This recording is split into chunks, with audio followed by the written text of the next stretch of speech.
देश के प्रधानमंत्री माननीय श्री नरेंद्र मोदी जी को बहुत बहुत धन्यवाद मैं देता हूं कि उन्होंने जिस प्रकार से चंद्रयान-3 जो चांद पर उतरा है, उस स्थान का नाम शिव शक्ति पॉइंट रखा है और इसकी घोषणा किया है। लेकिन इसी के साथ मैं चाहता हूं कि इसके पहले की कोई और विचारधारा के लोग, इसके और देशों के लोग वहाँ पे जा कर के वहाँ का फिर गजवा हिंद ना बनाए, इसलिए चाँद को हिंदू राष्ट्र के रूप में घोषित किया जाए संसद से प्रस्ताव पास करके और वहाँ की राजधानी शिव शक्ति पॉइंट को बनाया जाए।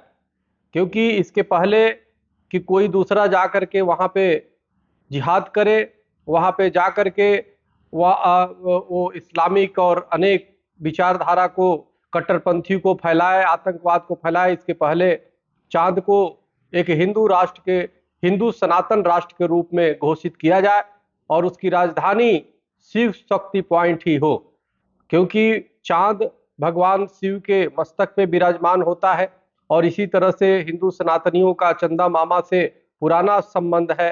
अनेक प्रकार की चाँद का हमारे यहाँ शास्त्रों में जिक्र है। इसलिए मैं चाहता हूँ कि चाँद की शुद्धता और पवित्रता बनी रहे और उसको जो है हिंदू सनातन राष्ट्र के रूप में घोषित किया जाए। संसद से प्रस्ताव पास करके संयुक्त राष्ट्र संघ की तरफ से चाँद को एक हिंदू राष्ट्र के रूप में घोषित किया जाए, हिंदू सनातन राष्ट्र के रूप में घोषित किया जाए।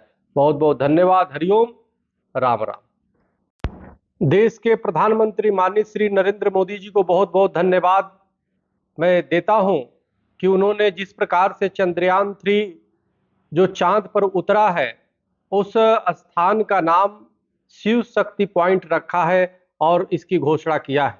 लेकिन इसी के साथ मैं चाहता हूं कि इसके पहले की कोई और विचारधारा के लोग, इसके और देशों के लोग वहाँ पे जा कर के वहाँ का फिर गजवा हिंद ना बनाए, इसलिए चाँद को हिंदू राष्ट्र के रूप में घोषित किया जाए संसद से प्रस्ताव पास करके और वहाँ की राजधानी शिव शक्ति पॉइंट को बनाया जाए।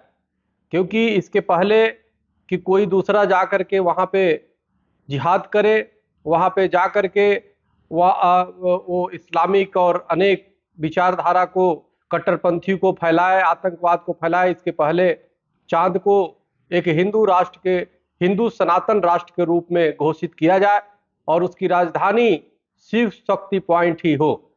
क्योंकि चाँद भगवान शिव के मस्तक पे विराजमान होता है और इसी तरह से हिंदू सनातनियों का चंदा मामा से पुराना संबंध है। अनेक प्रकार की चाँद का हमारे यहाँ शास्त्रों में जिक्र है। इसलिए मैं चाहता हूँ कि चाँद की शुद्धता और पवित्रता बनी रहे और उसको जो है हिंदू सनातन राष्ट्र के रूप में घोषित किया जाए। संसद से प्रस्ताव पास करके संयुक्त राष्ट्र संघ की तरफ से चाँद को एक हिंदू राष्ट्र के रूप में घोषित किया जाए, हिंदू सनातन राष्ट्र के रूप में घोषित किया जाए। बहुत बहुत धन्यवाद। हरिओम, राम राम।